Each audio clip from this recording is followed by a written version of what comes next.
নমস্কার বন্ধুরা, সামনেই আসতে চলেছে বছরের শেষ পূর্ণিমা চৈত্র পূর্ণিমা।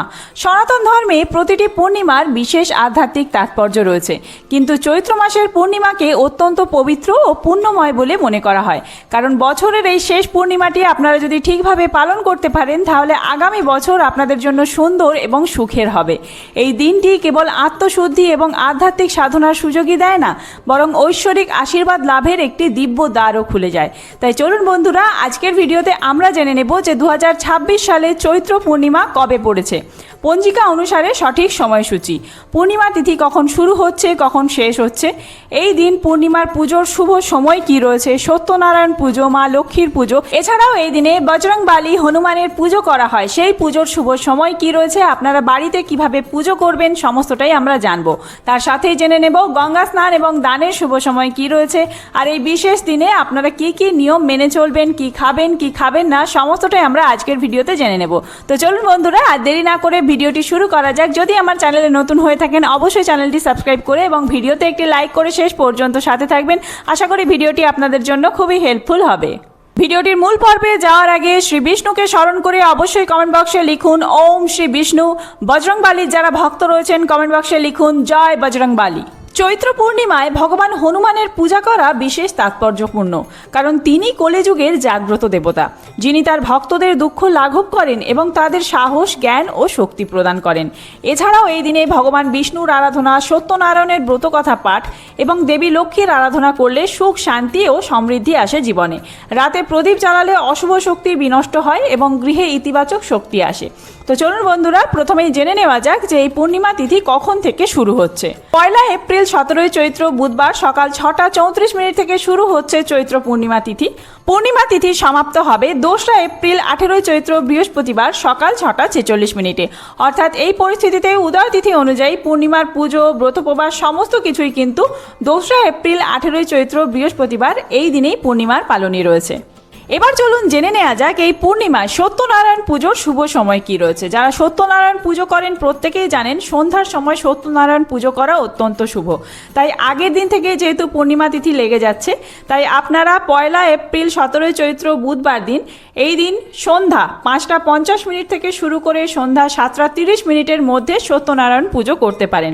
আর যারা পরের দিন পুজো করতে চান, তারা সূর্য অস্ত যাওয়ার পূর্বে কিন্তু সত্যনারায়ণের সিন্নি বা সত্যনারায়ণ পুজো করে নেবেন। এই চৈত্র পূর্ণিমায় গঙ্গা স্নানের শুভ সময় থাকছে ভোর 5:50 থেকে শুরু করে সকাল 6:46 মধ্যে। এইটুকু সময়ের মধ্যে কিন্তু আপনাদেরকে গঙ্গা স্নান করে নিতে হবে, এই সময়টি অত্যন্ত শুভ। এছাড়াও আপনারা সারা দিন দান করতে পারেন, যেহেতু সারা দিন পূর্ণিমা তিথি থাকছে। চৈত্র পূর্ণিমার দিনে ব্রহ্ম মুহূর্তে খুব ভোরে ঘুম থেকে উঠে স্নান করুন। সম্ভব হলে কোনো পবিত্র নদী বা হ্রদে গিয়ে স্নান করতে পারেন বা কোনো জলাশয়ে স্নান করতে পারেন। যদি তা সম্ভব না হয়, তাহলে স্নানের জলে কিছুটা গঙ্গা জল মিশিয়ে আপনারা স্নান করবেন।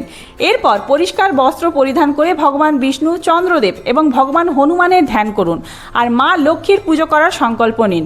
অবশ্যই এই দিন যেহেতু বৃহস্পতিবার পড়েছে, আপনারা প্রত্যেকেই মা লক্ষ্মীর পুজো করবেন। ভগবান বিষ্ণুকে তুলসী পাতা অর্পণ করুন। ভগবান হনুমানকে সিঁদুর, জুঁই ফুল, গুড় এবং ছোলা অর্পণ করুন।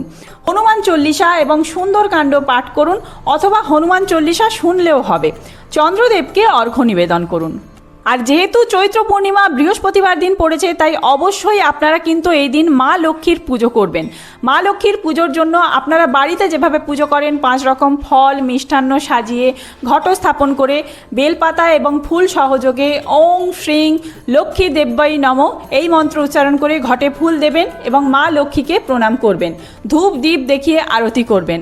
আর একই সাথে আপনারা নারায়ণকেও পুজো করবেন। সেক্ষেত্রে আপনারা হলুদ ফুল অর্পণ করবেন নারায়ণকে, আর সাথে চন্দন সহযোগে একটি তুলসী পাতা অর্পণ করবেন নারায়ণের চরণে।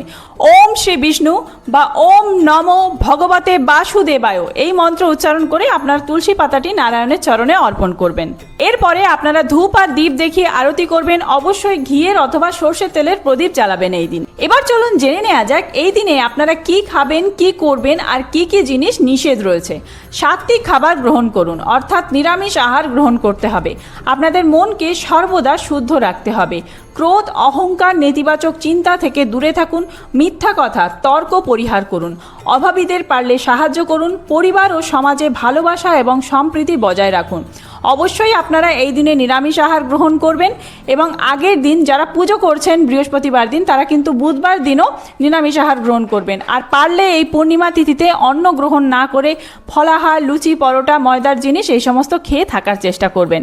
চৈত্র পূর্ণিমা আত্মপ্রতিফলন, ঈশ্বরের আরাধনা এবং মানব সেবার জন্য একটি পবিত্র উপলক্ষ। যখন কোনো ব্যক্তি আন্তরিক হৃদয়ে ঈশ্বরকে স্মরণ করেন এবং অন্যের কল্যাণে কাজ করেন তখন তার জীবনে সুখ, শান্তি এবং সমৃদ্ধি আসে।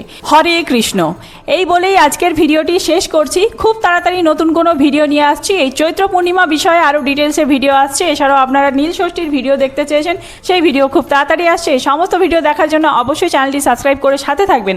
আর এই ভিডিওটি যদি হেল্পফুল হয়ে থাকে বন্ধুদের মধ্যে অনেক অনেক বেশি শেয়ার করবেন। ধন্যবাদ।